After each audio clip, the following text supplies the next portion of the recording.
Feel the fire.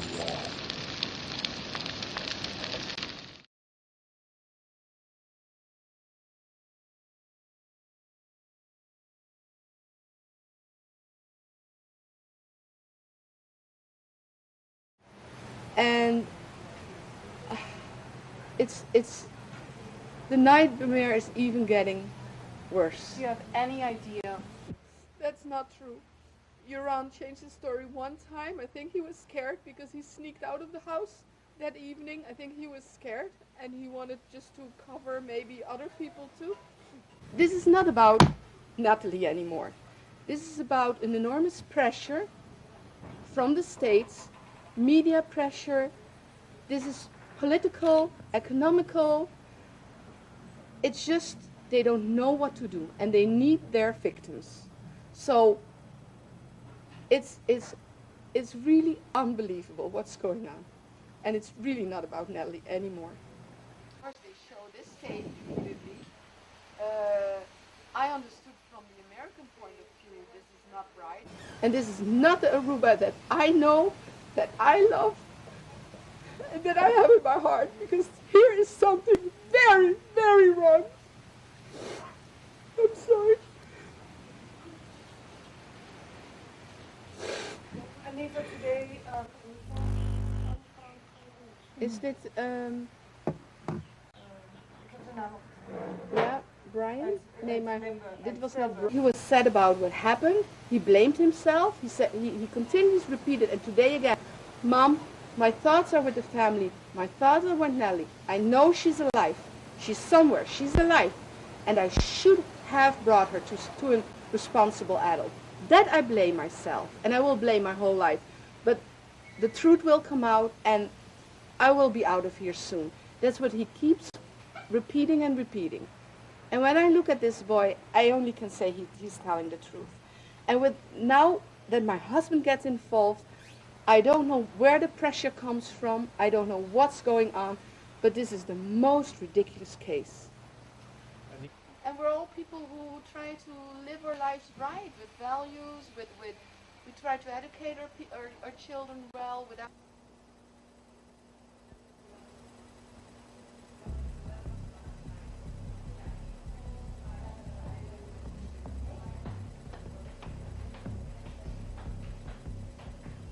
This weekend marks 10 years since Natalee Holloway disappeared, and in that decade there have been false hopes, leads that turned out to be nothing. The last person Natalee was seen with was arrested, released, arrested again, released again, and is now in prison for the murder of another woman.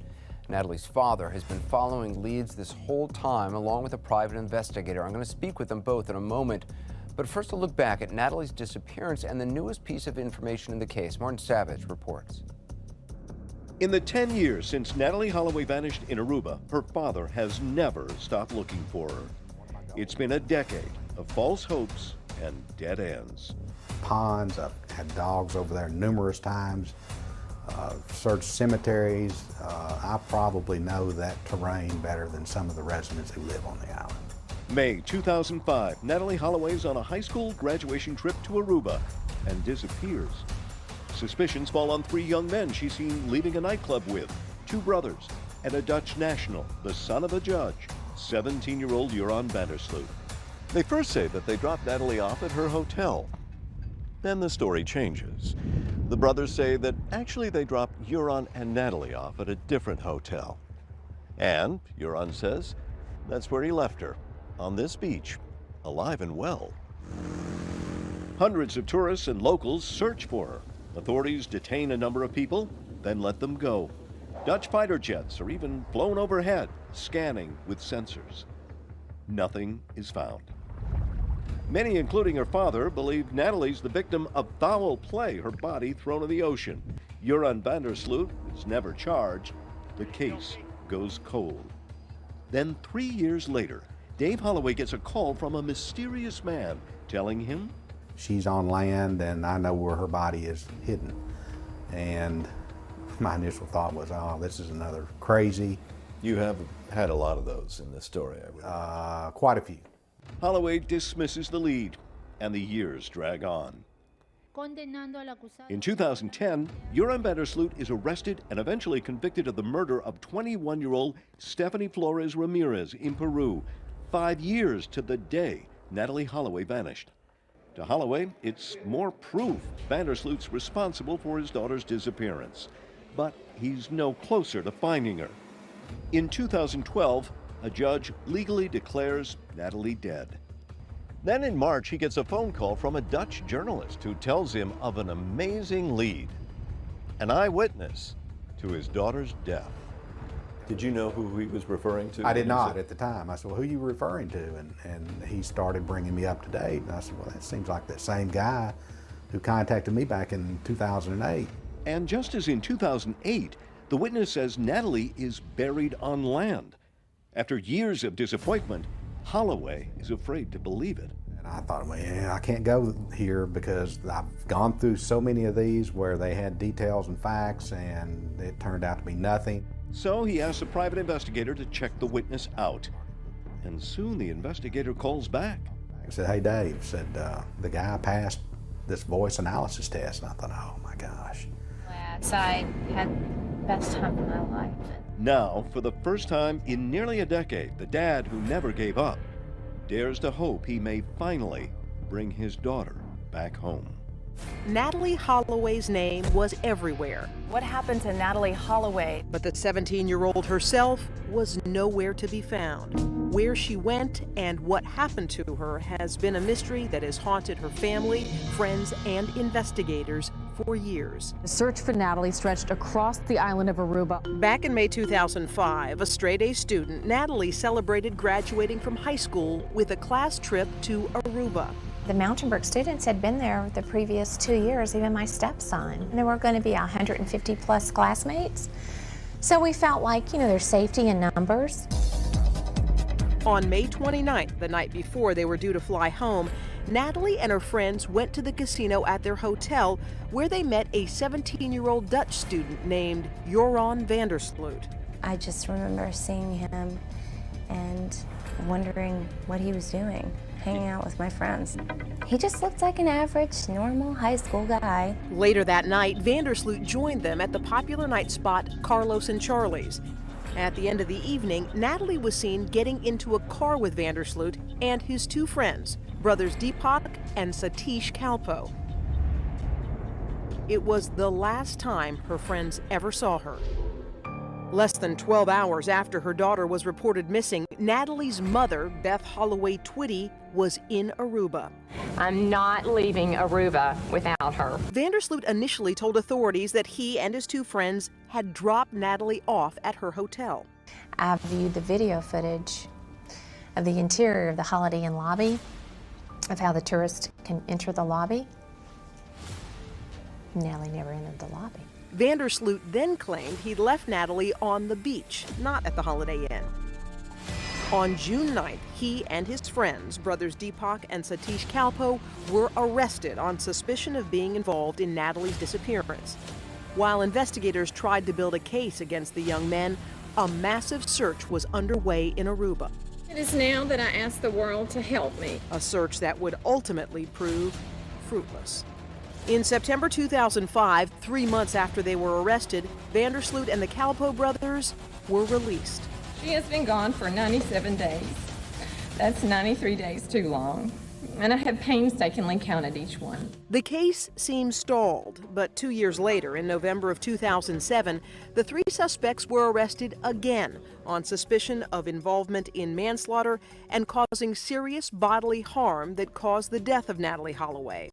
However, within weeks of their arrest, a judge released all three, saying the evidence was not strong enough to hold them.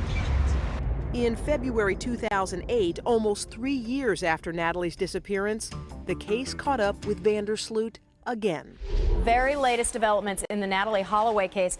Prosecutors in Aruba have released a statement today about a video brought to their attention by a Dutch crime reporter. He told him that Natalee Holloway died suddenly while they were kissing on the beach and that a friend with a boat threw her body into the sea. Vandersloot now says he was lying when he made the comment. Prosecutors again sought to arrest Joran Vandersloot, but judges denied the request. 9 months later, in November of 2008, Vandersloot told Fox News that he sold Natalee into white slavery. He would later say he was lying. Natalee's parents believe that no matter what Vandersloot says, they likely will never see their daughter alive. While they may not find justice or answers, they do hope to find peace. Not knowing is the daily torture. It takes a long time to actually come to the. Still, it is the first time we've heard from him in a long time, and it is intriguing. For everything that happened since 2005, all the things said in the media, everything I feel guilty for, yeah. Guilty is how Joran Vandersloot says he feels. For his family's shame, his father's heart attack, for not listening to his mother, and all the lies he admits he's told these years. I was doing a lot of things that I shouldn't have been doing, and mostly only going out all the night and sleeping all the day. I've always been very, how you call it, impulsive. Always been take action right away and make a decision immediately and not think about what the consequences are. He explains why he's told so many wildly differing stories about what happened to Natalee Holloway in Aruba. People were paying me to make up stories, and I was really good at making up stories. Everybody keeps coming at you, asking you questions, asking you stuff, and yeah, you don't know something, and finally you start to think, okay, well, if you want something, then I'll tell you whatever you want to hear, sure. I misused the situation for my own advantage, and I feel bad about that, and if I could change that, I would take it back for sure. But 3 months locked up in a Peruvian prison awaiting trial for murder have brought this 23-year-old no closer, it seems, to just saying once and for all what was his role in either of the two awful cases in which he's suspected. I told you anything pertaining to the case, I'm not gonna talk about. Of the murder of Peruvian student Stephanie Flores, seen on surveillance video, police say, playing poker with him in May on the anniversary of Natalee Holloway's disappearance. Investigators say they went to his hotel room, but only he left. She was found beaten and suffocated inside. It's not in my best interest to talk about it at all. Joran insists he was tricked by police into confessing in great detail to the murder. Says they promised him extradition to Aruba. They didn't let me call my mom, they didn't let me talk to anybody, they didn't let me arrange my own lawyer. So is the confession false? I'm saying it's not in my interest at all to talk about this. His interest is still his main concern. What Joran does admit to, though, is extortion, accepting $25,000 from Natalee Holloway's family in exchange for the location of her remains. He says he simply made up another story. I have had 5 years long that people have just been blaming me for something, and yeah, I have a lot of anger built up because of that also. And yeah, at one point I just thought that, okay, you keep insisting that you want to give me this money. I've already told a lot of different stories. I'll do it again. And yeah, I know it's very wrong what I did. He says he knows nothing about what really happened to Natalee. Says he's doing this interview because he's been portrayed as a monster. And while Joran never explains why people should see him any differently, he expresses some words for the Flores family. I feel really bad that our family had to lose a daughter. It really does hurt me, and I think about it all the time. But did he kill her or not? When I speak to the judge and the time is right, I'm gonna tell the whole truth, absolutely. Joran says he wishes he had followed his mother's plan to send him to a psychiatric clinic in Holland. Really felt guilty for everything. Instead, he took the Holloway family's money and came to Peru to gamble, where another young woman disappeared, last seen with him. It could be a year or more behind bars before trial. It's a whole web of problems, but I created all of them myself, so yeah, I have to to deal with it now, deal with the consequences. Joran says he's been trying to make the most of his time by reading inspirational books and encouraging letters from Americans. Now, there was this urgency among Aruban investigators to get down there to Peru and try to talk to him about the Holloway case. But now you talk to the chief prosecutor and he says, well, he's told so many stories over the years, he now has real doubts that he would give them anything of interest. Meredith. Michelle Kaczynski, thank you so much. John Q. Kelly is an attorney representing Natalee Holloway's mother, Beth Twitty. Good morning to you, John. Meredith, hi. Hi. As we just heard, Joran Vandersloot admitted to extorting money from the Holloway family, but he said he did so because he was angry that they were, in his words, blaming him for 5 years. How did Natalee's mom, Beth Twitty, react to that? I think in deference to Beth, I won't repeat what she said about what he had to say, but, you know, it's always been with Joran. He's always a victim. He's always, you know, seeking attention. He's always misunderstood, and someday he's absolutely going to tell the truth. I've heard those words from him so many times, and he's a pathological liar. You know, you met with him this year twice. You're the one who gave him that initial $10,000 from Beth Twitty. Sure. In exchange, hopefully, for information about the whereabouts of her daughter's body. Were you surprised at his willingness to admit to extortion? Well, he doesn't have much choice. I've got, you know, 3.5 weeks of emails, about 50 emails I exchanged with him, and I've got 3.5 hours of videotape and audio tape of the whole, you know, scenario as it played out. So he doesn't have to admit to anything. It's all memorialized. And yet he claims that it was the Holloway family that initiated this exchange of emails. No, not even close. You know, that's a spin once again. He contacted me directly, you know, in a sort of pathetic, you know, desperate way. He was asking for money, demanding money in exchange for information, and the whole premise of giving him the money was understanding that he was ultimately going to lie. We knew that. We knew he was going to lie, and that was going to make out the basis for the wire fraud. You know, he's now in jail or prison in Peru awaiting a trial for murder. He's also got this indictment for extortion and wire fraud in the U.S. You would think he would want to stay out of the public eye. Why do you think he chose to do this interview, especially since he didn't divulge any great information? It's attention-seeking behavior. He always wants to be. Simple as that. He wants to be in the spotlight. When he contacted me about the money, he wasn't even on my radar screen. He came out of nowhere. Now for months he's been sitting down in Peru, rotting in prison. No one paid attention to him, and he wants to be out there again. He just can't help himself. Yet when he says that he's apologetic about some of his behavior, he regrets some of his behavior, do you believe him? No, I've got you know, the 20 emails where he says, you know, he's you know, very sorry for what happened. He's going to tell the truth. Absolutely, that's his favorite word, and you know, he's going to come clean this time, and he's just incapable of it. Do you see any circumstance where he would tell the truth? Sure. I think fear and self-preservation. It's not conscience. It's not, you know, sympathy for the families. It's not respect out of his own families. It's not for money. I think the only thing that can make him want to tell the truth is, you know, protecting Joran. Will he ever face the U.S. courts? I hope so. I mean, everybody's talking about how he might get out of Peruvian prisons because he was unjustly arrested. But if he does, there's a hold on him, and he'll be coming right to an Alabama prison. So he's not going anywhere for a long, long time. All right, John Q. Kelly, thank you so Sure, much. Meredith, thank you. And then we'll have a special report, Joran Vandersloot behind bars. That's Friday night at 10, 9 Central Time, right here on NBC. Now let's get a check of the weather from Al. And thanks a lot. Straight out to Ellie Jostet, our chief editorial producer. Ellie, tell me the circumstances surrounding Vandersloot's death. Well, Nancy, apparently he was playing tennis just last night. As far as we know, no previous health problems, no other conditions that we're aware of. He apparently had a heart attack, collapsed on the tennis courts. Emergency personnel were not able to revive him.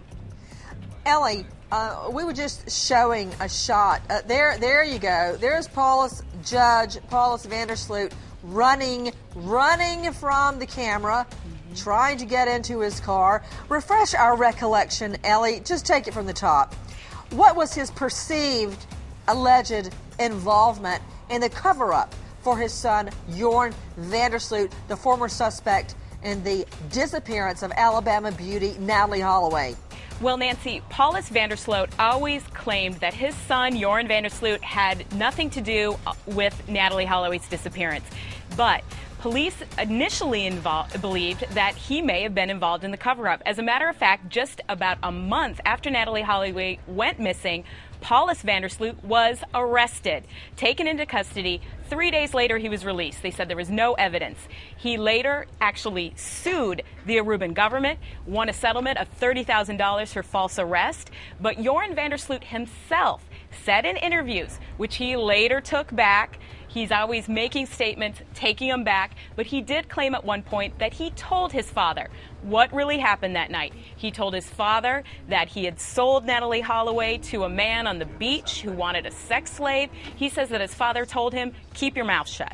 Joining me right now from Meridian, Mississippi is Dave Holloway. This is Natalee's father. Dave, it's great to talk to you again. Good evening, Nancy. What's your reaction to the news that Daddy van der Sloot is dead, collapsing on a resort's tennis court? You know, I really didn't have any initial reaction, Nancy, other than the fact that, you know, it's two sides of it. You know, you've got to feel for some of the innocent people that he has affected, you know, certainly his immediate family, but a bunch of the other people on the island, as well as us. And, you know, secondly, now that he's not controlling the police investigation, leniency towards what the judge is right, and then his own son, you know, maybe there's a hope that someone will talk.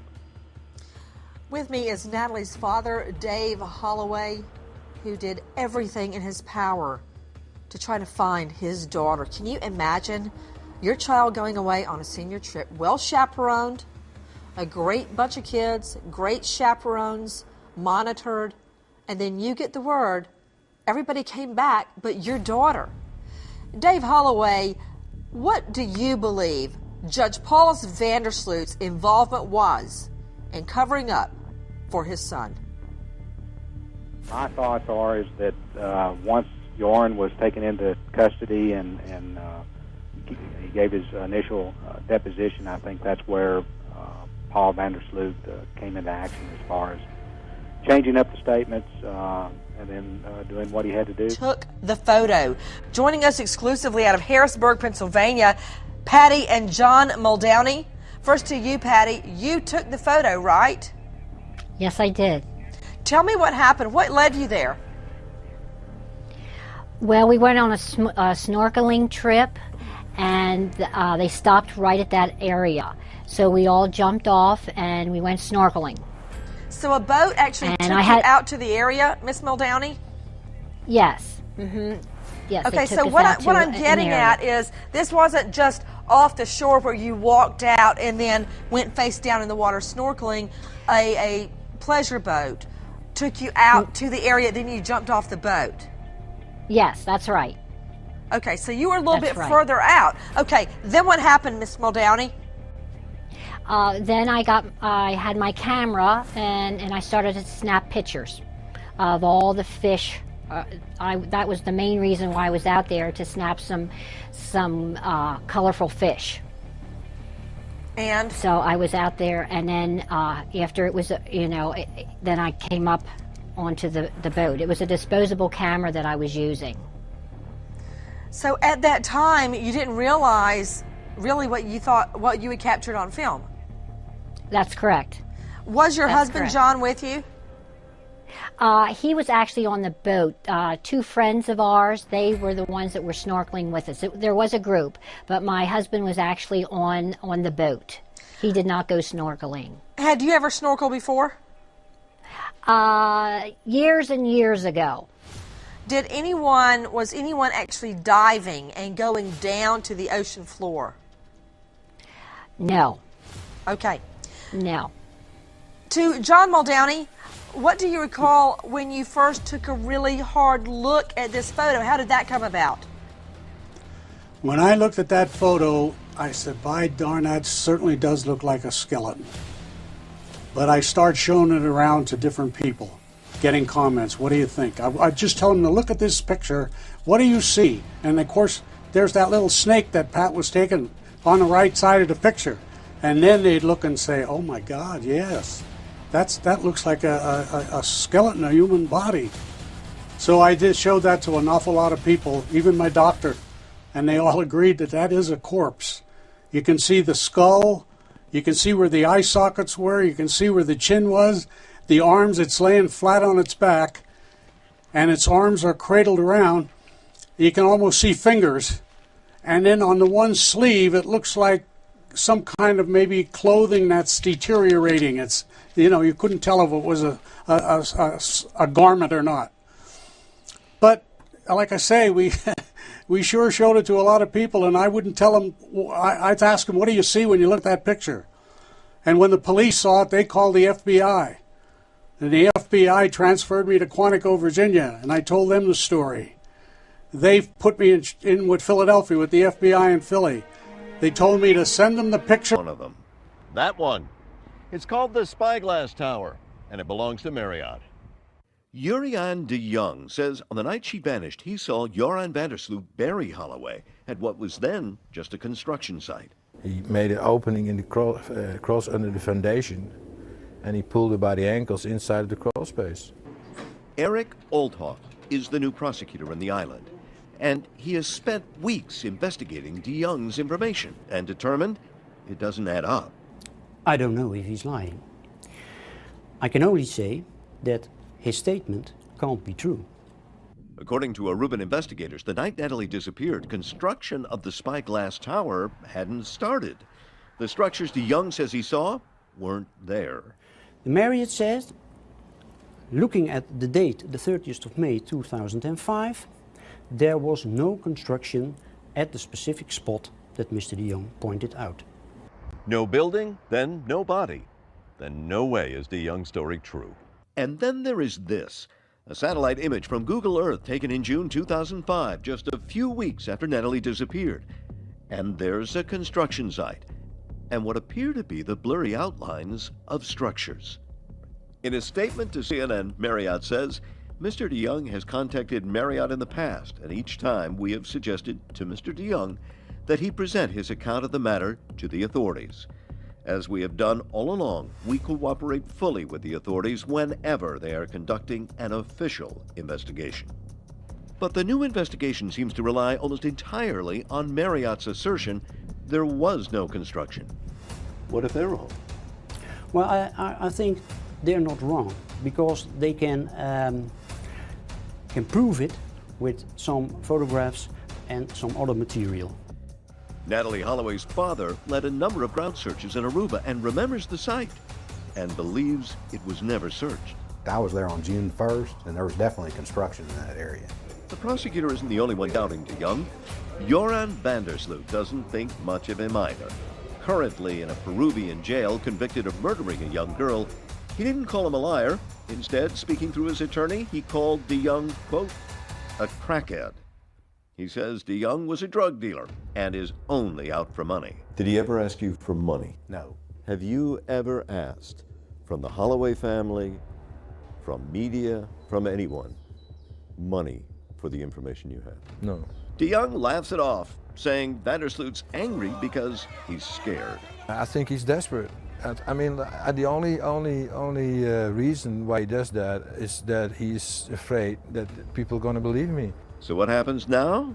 When we have concrete leads, concrete tips about the disappearance of Natalee Holloway, we will investigate it. But Mr. de Jong is not one of those? No, Mr. de Jong is not adding to solve the case. Are there any other leads?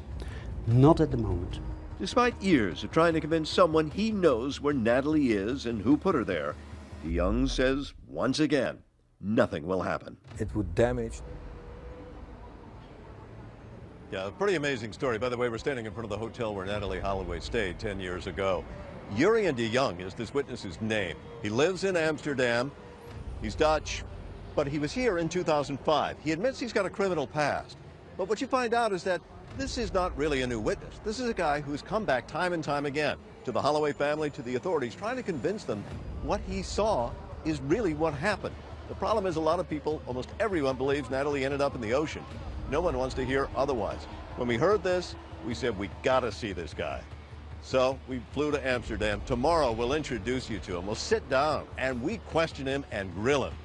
And you're gonna be able to decide whether what he says you think is really true. Anderson? All right, Martin Savage, I appreciate it. We'll look forward to that tomorrow. Joining me now are Natalee's father, Dave Holloway, and a lead. Further away from our hotel, so we could walk back to our hotel, and I might still get a chance to to be with her.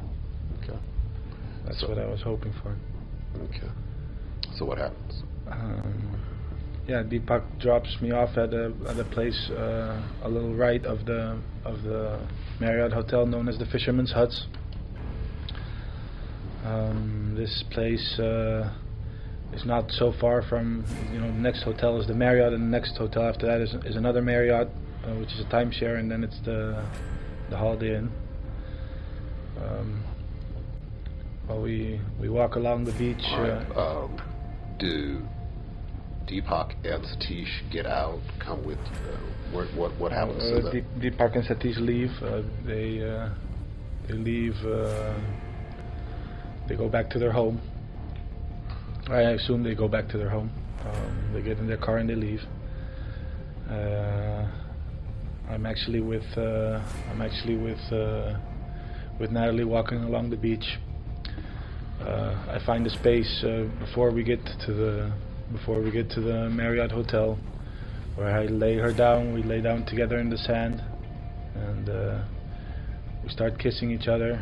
I get her to kiss me again. We start kissing each other, and I start feeling her up again. And she tells me no. She tells me she doesn't want me to feel her up. I insist. I keep feeling her up either way. And she knees me. She ends up kneeing me in the crotch. When she knees me in the crotch, I get up on the beach and I kick her extremely hard in the face. Yeah, she's laying down unconscious, possibly even dead, but definitely unconscious. And I see right next to her there's a huge cinder block laying on the beach. When you say cinder block, looking at the walls of this place, is it like those? The exact same cinder blocks. I see a huge cinder block laying on the beach. I take this and yeah, I smash her head in with it completely. Yeah, her face basically, collapses in. Even though it's dark, I can see her face is collapsed in. Afterwards, I don't exactly know what, I'm scared. I don't know what to do, and I decide to take her and to put her into the ocean. So I grab her and I half pull and half walk with her into the ocean. I push her off. Missed her flight back home. Things just ran through my head. I said, she's never late for anything. Never. Knowing her, I thought something bad's happened. Aruban authorities initiated a search, her parents making emotional pleas for information. My beautiful, intelligent, an outstanding daughter. Suspicion soon zeroes in on Dutch native Joran Vandersloot. Interrogated by the police, Joran admitted he'd taken Natalee to this beach in hopes of having sex. We were touching each other, and I ended up, she put her hands in my pants, and I put my hands in her pants. But Vandersloot's story kept changing. At first, he told her parents he dropped Natalee off back at the hotel. But when pressed by police, he claimed he left her alone on the beach. Still, when Chris Cuomo spoke with him in early 2006, he was adamant he was innocent of any wrongdoing. Did you kill Natalee Holloway? No. Did you harm Natalee Holloway? No. In a 2008 hidden camera investigation by a TV crime reporter, then 20-year-old Vandersloot admitted he knew what happened to Natalee and said he watched her die. I just think that I'm incredibly lucky that she's never been found. Because if they found that girl, I'm in deep. But he later recanted that confession. Vandersloot has... I just had to go, and I think that's what every parent would do as well. You just can't let it go. What do you want people to remember about Natalee when they think about her? And a lot of people obviously, still pray for her, pray for your family, think about her. People know her name around the world. What do you want people to remember when they think of her name? Well, I just want everyone to know that, you know, you've got kids in a household, and, you know, you can preach to them and preach to them and preach to them about safety, and bad things do happen, and this is one of them. But, you know, Natalee is one of those kids who was a model student and had her life planned out. She wanted to be a doctor. Wanted to be a doctor and had her life planned out, and knew where she was going in life. And, you know, you look at situations like ours, they study so hard and graduate, expect them to go to college, and boom, missing. And that's, you know, I just feel for her because of that hard work as well. Do you believe one day you will have an answer? I do. I always thought it would be right around the corner, and here we are 10 years later. And I think one of these days we finally will. This could be one of them in this situation here, or it may not be. This woman were to get close to him, she's another potential victim. Absolutely. If she disappoints him, everybody's a potential Everybody victim. who is in contact with him. He's goal-driven. If you don't help him succeed with whatever his goal is, then you're useless to him.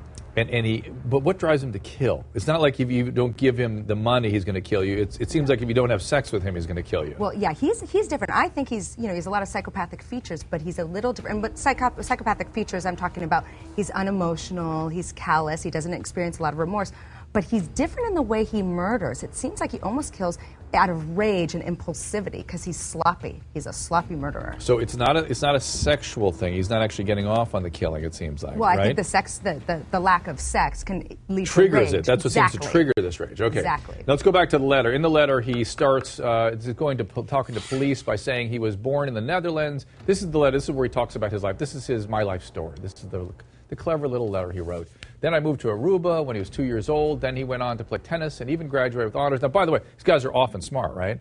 Almost always. Almost always smart. So I love this when people go, oh, they're so bright, they're intelligent, they graduated college. Couldn't be a killer. Usually they're smart and like that. I'm going to read what they said there. Quote, always had a lot of friends and even girlfriends. When I was 14, I had my first serious relationship.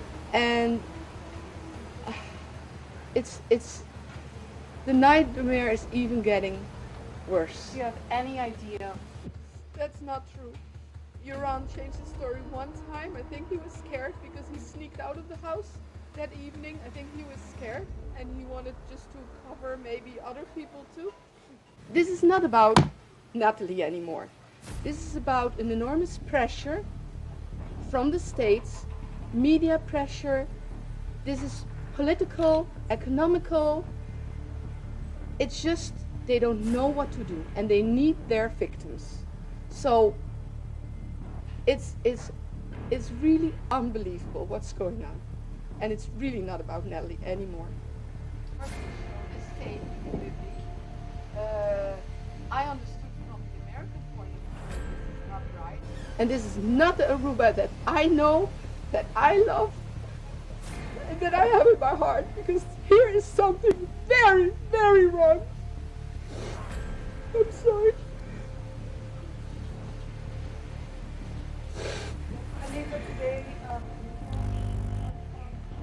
Is dit, yeah, Brian? Nee, maar dit was not Brian. He was sad about what happened. He blamed himself. He said he continues to repeat it, and today again, Mom, my thoughts are with the family. My thoughts are with Nellie. I know she's alive.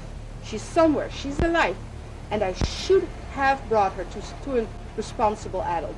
That I blame myself, and I will blame my whole life. But the truth will come out, and I will be out of here soon. That's what he keeps repeating and repeating. And when I look at this boy, I only can say he's telling the truth.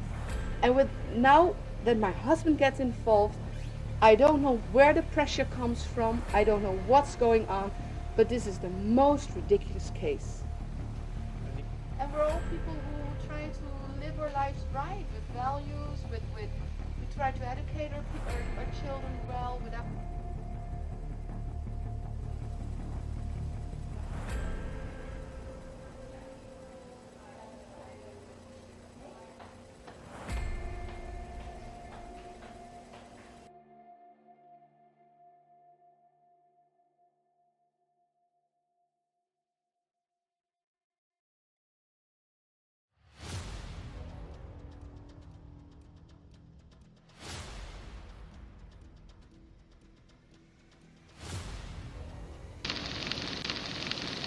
Fear the fire.